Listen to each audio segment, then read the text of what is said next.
Olá, tudo bem? Meu nome é Karine. E o meu nome é Mônica. Sejam bem-vindos ao segundo episódio do nosso podcast. Precisamos falar sobre, com o tema Estresse no ambiente de trabalho e estratégias de enfrentamento, onde nós iremos discutir como o estresse é algo praticamente natural de alguns ambientes de trabalho, em especial o hospital, e quais são as estratégias de enfrentamento que podem ser adotadas para lidar de maneira saudável com essas características. O estresse no ambiente de trabalho, como que ele se dá, Karine? É uma reação do organismo que ocorre quando nós vivenciamos algumas situações de perigo ou de ameaça. Esses mecanismos nos colocam em estado de alerta ou alarme, provocando alterações físicas e também emocionais. A reação ao estresse é uma atitude biológica necessária para a adaptação a situações novas.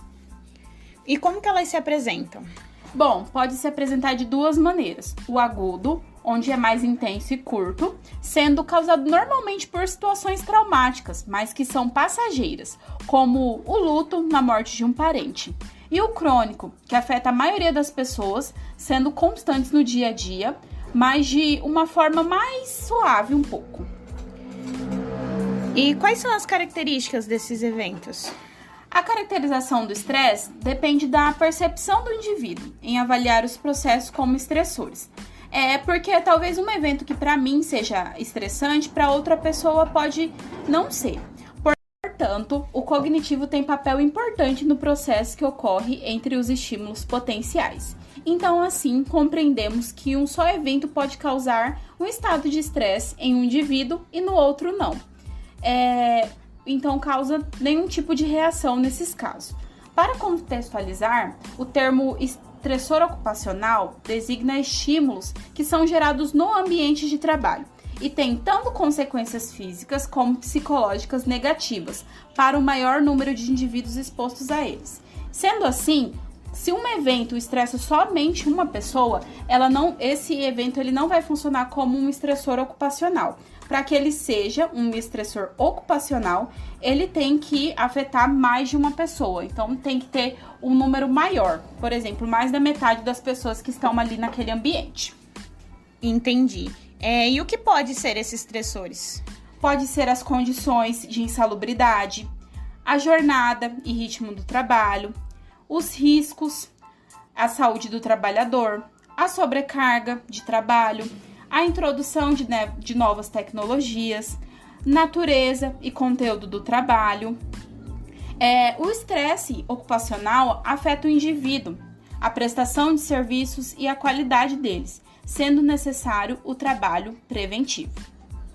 Entendi. E quais são os sintomas que normalmente esses estressores eles manifestam?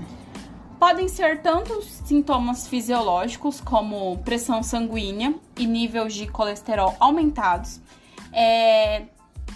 As medidas bioquímicas também podem aumentar, tais como o ácido úrico, e sintomas gástricos, tais como úlceras, ou também psicológico, como a insatisfação no trabalho. Essa insatisfação com o trabalho, ela pode gerar uma diminuição no trabalho. Então, você não consegue fazer suas atividades, não consegue realizá-las da maneira que tem que ser feitas. Todos esses sintomas, num longo período, podem levar a doenças graves, como a ansiedade, a depressão, que também serão discutidos no próximo episódio, ou até mesmo a síndrome de burnout. Assim, essa síndrome é causada pela exaustão extrema, sempre relacionada ao trabalho e seu cotidiano, e também à rotina do trabalho. Ela também é conhecida como síndrome do esgotamento profissional e afeta a vida de um indivíduo de forma geral. Então, pode afetar tanto na sua vida pessoal quanto profissional, onde a pessoa pode não conseguir separar quando ela está no ambiente de trabalho e quando ela está fora dele, levando esse estressor para todos os seus ambientes. Certo, Karine. Então, quais são as estratégias de enfrentamento para que a gente possa conseguir lidar com esses momentos estressores nesses ambientes? Em relação a essas estratégias, primeiramente, o enfrentamento do estresse, ele tem como objetivo principal minimizar ou moderar os efeitos sobre o bem-estar emocional e físico do indivíduo. A redução do estresse envolve vários aspectos, como alimentação, relaxamento, exercício físico, estabilidade emocional e qualidade de vida. E esses fatores devem ser considerados como um todo, para que possam alcançar resultados satisfatórios. Então, de nada adianta talvez eu procurar somente uma ajuda com um especialista. Eu tenho que fazer todas essas coisas que eu já citei. Eu tenho que me preocupar também com a alimentação, eu tenho que tentar de alguma forma buscar meios de relaxamento, o exercício físico também é muito importante, e buscar essas formas para a minha qualidade de vida. Por mais que pareça difícil, é possível controlar o estresse e manter o bom humor. Uma boa comunicação é o primeiro passo. Saber o que falar e quando falar de forma adequada, em harmonia, pode auxiliar nessa tarefa, além de as atividades que já foram descritas. As medidas para reduzir os níveis de estresse podem ser feitas a partir de relações cooperativas, recompensadoras, construtivas e agradáveis, com os colegas e também superiores. Talvez não tentar forçar mais do que cada um pode fazer, tentar compreender os problemas dos seus colegas e ajudá-los a compreender os seus também. Então, nessa parte, nós vemos que é necessário você conversar com os outros e tentar explicar o seu ponto de vista, talvez uma situação que você esteja vivendo, porque talvez você agir com certa arrogância com as outras pessoas não vai adiantar, porque as pessoas não vão entender o porquê que você está agindo daquela forma e podem também responder mal. Então, assim como é necessário você buscar compreender os problemas das outras pessoas, também é necessário tentar fazer com que elas compreendam.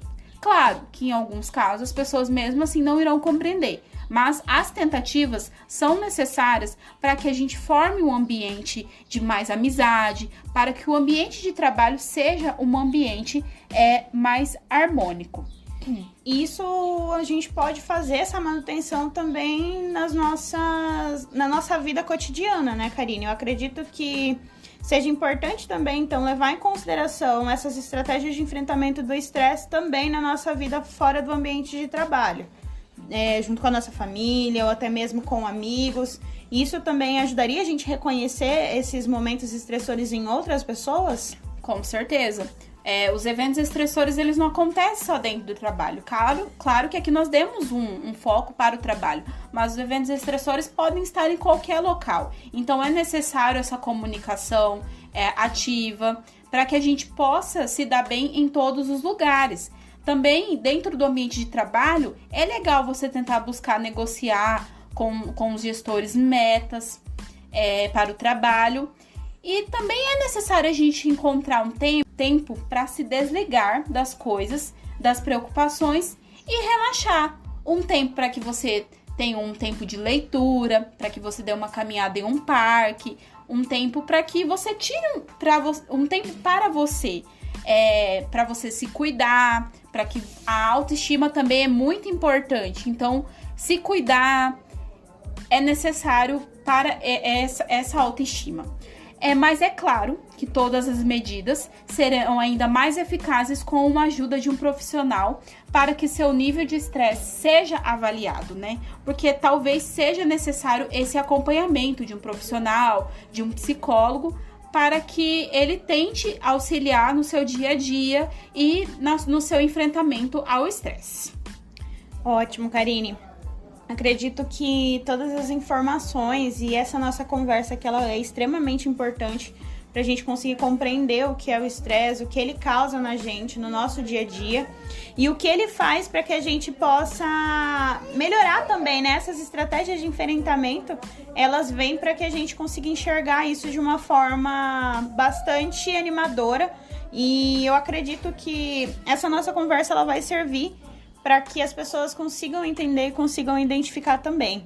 Então, por aqui nós finalizamos esse segundo episódio do podcast Precisamos Falar Sobre. Muito obrigada.